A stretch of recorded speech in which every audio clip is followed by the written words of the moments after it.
Tak naprawdę podczas poprzedniej lekcji, kiedy miałeś okazję obejrzeć kilka krótkich nagrań oraz razem ze mną analizowałeś zachowanie przeciwnika podczas ataku, przeszedłeś przez niewielką część dzisiejszych zajęć. Wytłumaczę Ci teraz bardzo ważną rzecz.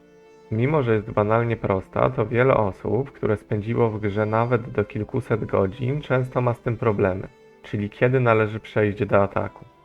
Spójrz, z jaką prędkością atakuje, kiedy uderzą w powietrze. Zwróć teraz uwagę, co się dzieje podczas uderzeń w blok przeciwnika. Jak zapewne zauważyłeś, możliwość wykonania następnego ataku, kiedy poprzednio uderzyłeś w blok rywala, jest mocno spowolniona. Dlatego przyjmijmy, że za każdym razem, kiedy przeciwnik trafia w mój blok, mogę zacząć atakować. W ten sposób zmuszam rywala do obrony oraz mam szansę na wyprowadzenie ataku oraz zadanie mu obrażeń. Sprawdźmy, jak wygląda schemat postępowania podczas wykonywania ataku. Tak jak nasz przeciwnik w poprzedniej lekcji, zaczynamy podchodzić do rywala, wybierając okolice jego lewego bądź prawego ramienia, posługując się oczywiście kursorem, o którym również wspominałem ostatnio. W tej sytuacji nasz rywal będzie posługiwał się jakimś schematem postępowania. Czy będzie robił to świadomie i odpowiednio do sytuacji, to już inna kwestia.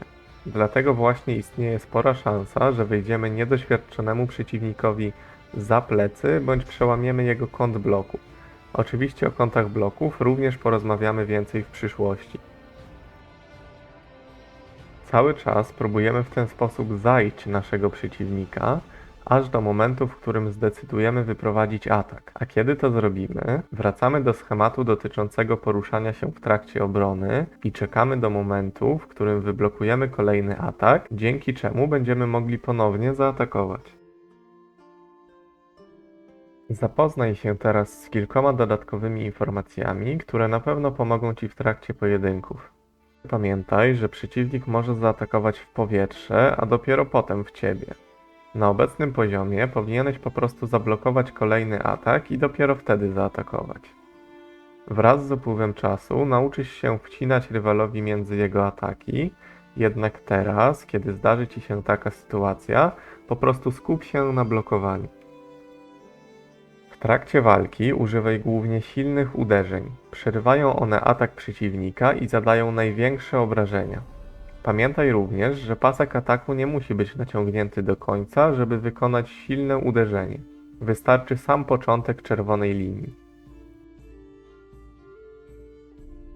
Na koniec chciałbym, żebyś zapamiętał, że w Glory Victis nieszczęścia chodzą parami.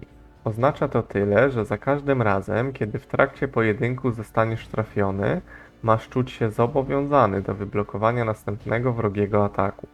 Jeżeli tego nie zrobisz, tylko będziesz zaciekle próbował zaatakować, to przyjmiesz następne obrażenia, a potem następne i następne.